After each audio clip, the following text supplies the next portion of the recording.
सरकार से प्रश्न करना बिल्कुल सही है, जरूर करना चाहिए, लेकिन प्रश्न करने के लिए उसके पीछे नियत क्या है। इस जनता ने आपको इतना प्यार और सम्मान दिया है, उसकी ही बात करनी चाहिए, सरकार के बोल नहीं बोलने चाहिए। खैर ठीक है, पहले के मैं हमेशा कहती रही हूँ कि पहले राजा महाराजाओं के जमाने से लेकर अब तक चारण और भाट रहे हैं जो सरकार की प्रशंसा में गीत गाते हैं, उनको उस टाइम तक चारण कहा गया, तो हमेशा से रहे हैं। तो कुछ लोग सरकार के बोल बोलते हैं, बिल्कुल बिल्कुल, मेरे पास इस बात का उत्तर है। लोग भी हैं, ऐसे में तो हमारी नहीं मैम, मैं आपको जवाब नहीं दे रही हूँ, मैं जिस सर ने जो कहा मैं वो नहीं, आप मुझे दरबारी कवि कह रहे हैं, भांड कह रहे हैं, आप मुझे चाटुकार कवि कह रहे हैं। तो एक बात मैं कहती हूँ कि आपको याद हो, मैं मुझे कहने दीजिए, जो भी कह रहा है सुनिए, मुझे बात कर रही हूँ कि नमस्कार, जय हिंद दोस्तों। जैसा कि आप सभी को पता है, सोशल मीडिया पे यूपी में काबा बनाम यूपी में सब्बा की लड़ाई चल रही है।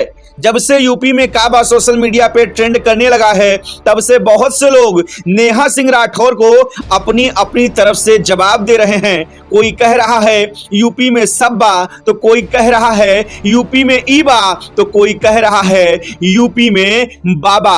जी हाँ दोस्तों, नेहा सिंह राठौर के गाने का जवाब गायिका अनामिका जैन अंबर ने दिया है अपने अंदाज में, बुंदेलखंडी अंदाज में, और कहा है यूपी में बाबा। एक लाइव डिबेट के दौरान नेहा सिंह राठौर और अनामिका जैन अंबर में तीखी बहस हुई। देखिए, सरकार से प्रश्न करना बिल्कुल सही है, जरूर करना चाहिए, लेकिन प्रश्न करने के लिए नियत क्या है, उसके पीछे नियत क्या है। यदि आप सवाल कर रहे हैं तो सवाल करने का यदि तरीका अलग है तो वो कई बार विपक्ष के स्वर को धार भी देता है। ऐसा नहीं है, यदि पक्ष और विपक्ष दो पक्षों की बात आती है तो निष्पक्ष वो होता है जिसमें न पक्ष हो न विपक्ष हो। यदि आप विपक्ष देख रहे हैं, आपने वो चीजें देखी जो आपको दिखी, तो मैंने भी वो चीजें देखी हैं जो मुझे दिखाई दी।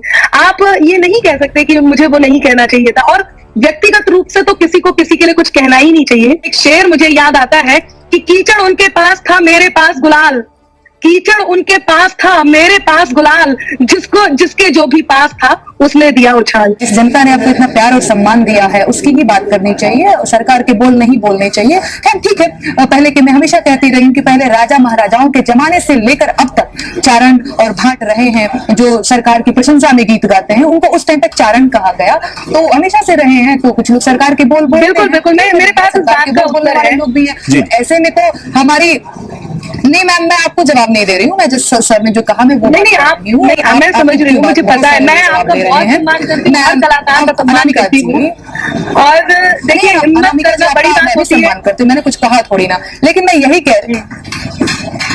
जी कहीं आप ही कहीं चलिए मैं आपको बता देती हूँ। नेहा जी को बहुत शुभकामनाएं भी देती हूँ और उनकी हिम्मत को भी मैं दाद देती हूँ, उन्होंने कहने की हिम्मत की, लेकिन एक अंतर रखना बहुत जरूरी है।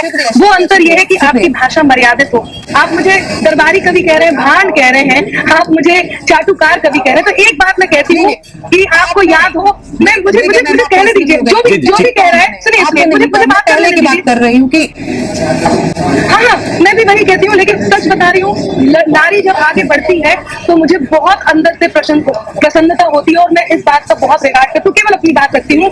आदि कवि वाल्मीकि, आपने नाम सुना होगा, आप जानते हैं, जिन्हें पूरे दुनिया ने सम्मान दिया। राजा श्री राम, प्रभु श्री राम, भगवान श्री राम के लिए उन्होंने कविताएं लिखी, उनका सम्मान हुआ। वो उस समय राजा थे। राजा जब इस योग्य होता है कि उसकी प्रशंसा की जाए, राजा जब इस योग्य होता है कि उसके लिए कविता लिखी जाए, तो राजा की प्रशंसा की जाती है, उसके लिए कविता लिखी जाती है। चंद्रवर दाई, आपको मैं बता दूं, चंद्रवर दाई जिन्होंने पृथ्वीराज चौहान जी के लिए अपनी जान तक दे दी, तो जब राजा इस योग्य हो कि उसकी प्रशंसा की जा सकती, नो डाउट, मैं ये कहती हूँ कमियां हो सकती हैं, आप कमियां गिना रहे हैं, आपको आप गिनाइए, कोई बात नहीं, लेकिन यदि आप चाटुकार या इस तरह की अमर्यादित भाषा का प्रयोग करेंगे तो कहीं आहत होता है।